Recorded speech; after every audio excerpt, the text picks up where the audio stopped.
સિદ્ધાંત રહસ્યમ ગ્રંથ પરિચય.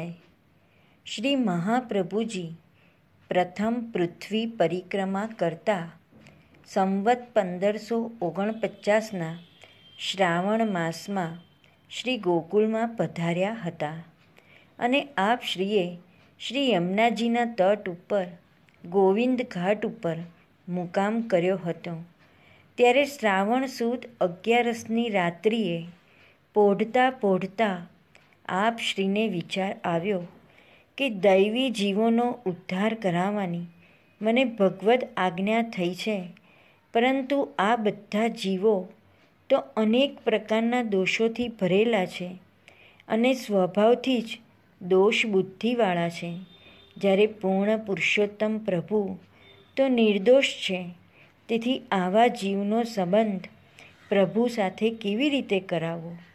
ત્યારે ત્યાં મધ્યરાત્રિએ શ્રી ઠકરાણી ઘાટ ઉપર સાક્ષાત પૂર્ણ પુરુષોત્તમ પ્રભુ શ્રી ગોકુળ ચંદ્રમાજી સ્વરૂપે પધાર્યા અને શ્રી મહાપ્રભુજીને આજ્ઞા કરી કે તમે ચિંતા કરશો નહીં, હું તમને બ્રહ્મ સંબંધનો મંત્ર આપું છું, તે તમે જે જીવને આપી તેનો બ્રહ્મ સાથે સંબંધ અર્થાત બ્રહ્મ સંબંધ કરાવશો તે જીવ નિર્દોષ થશે અને તેનો હું અવશ્ય અંગીકાર કરીશ. તે જીવનો કદાપી ત્યાગ નહીં કરું. પ્રભુના આ વચનો સાંભળી શ્રી મહાપ્રભુજી અત્યંત પ્રસન્ન થયા. આપ શ્રીએ પવિત્રા એકાદશી નિમિત્તે સિદ્ધ કરેલ સૂતરના 360 તારનું કેસરમાં રંગેલું પવિત્રું શ્રી ગોકુળ ચંદ્રમાજીને ધરાવી મિશ્રીનો ભોગ ધર્યો અને મધુરાષ્ટક સ્તોત્ર દ્વારા આપ શ્રીની સ્તુતિ કરી. પછી પ્રભુ અંતર્ધ્યાન થઈ ગયા.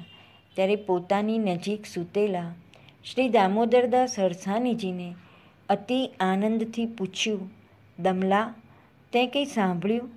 ત્યારે શ્રી દામોદરદાસજીએ ગુરુદેવ પાસેથી વિસ્તારપૂર્વક સમજવાની ઈચ્છાથી દીનતાપૂર્વક જવાબ આપ્યો, મહારાજ, સાંભળ્યું તો ખરું, પણ સમજણ ના પડી. ત્યારે આપ શ્રીએ કૃપા કરી શ્રાવણ સુદ 12 સવારે પ્રથમ બ્રહ્મ સંબંધ શ્રી દામોદરદાસજીને કરાવી અને પ્રભુની આજ્ઞા સમજાવવા સિદ્ધાંત રહસ્ય ગ્રંથ રચી અને સમજાવ્યો. શ્લોક 1. તેનો ભાવાર્થ. શ્રાવણ માસના શુક્લ પક્ષની 11ની મધ્યરાત્રિએ સાક્ષાત ભગવાને પ્રગટ થઈને જે કહ્યું છે તે અક્ષરે અક્ષર કહું છું. શ્રાવણ માસમાં ચંદ્ર શ્રવણ નક્ષત્રમાં હોય છે, તેથી આ માસને શ્રાવણ માસ કહે છે. આ માસના દેવતા વિષ્ણુ છે, તેથી આ માસ વિશેષ પવિત્ર અને ભગવત સંબંધ કરાવનાર ગણાય છે. ભગવાન શ્રી કૃષ્ણનું પ્રાગટ્ય પણ આ જ માસમાં થયું છે. શુક્લ પક્ષ એટલે સુદ, અજવાળિયું. ચંદ્રની એક કળા રોજ વધે, તેથી અંધકાર ઓછો થાય અને પ્રકાશ વધે. તેવી રીતે શરણે આવેલા જીવોના આધિ ભૌતિક દોષો પણ દૂર થાય. 11 5 કર્મેન્દ્રિય, 5 જ્ઞાનેન્દ્રિય તથા મન મળી કુલ 11 ઇન્દ્રિયોને ઉપવાસ વડે પ્રભુમાં જોડવામાં આવે છે.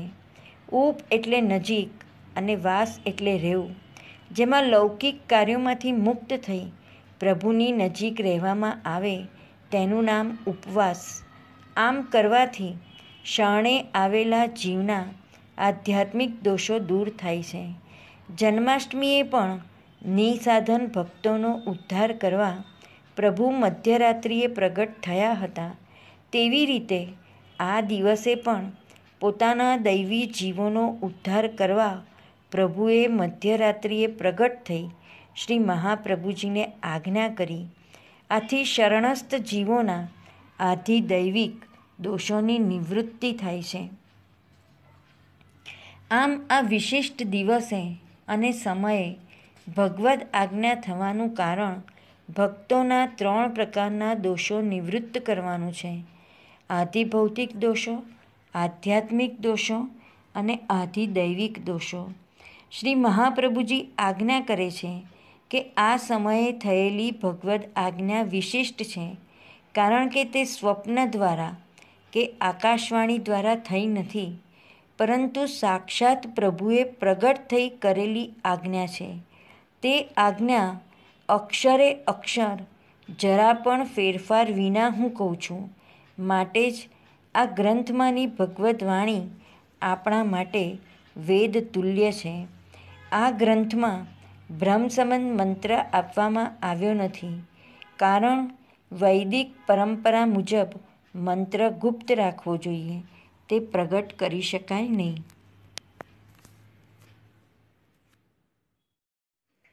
સિદ્ધાંત રહસ્યમ ગ્રંથ.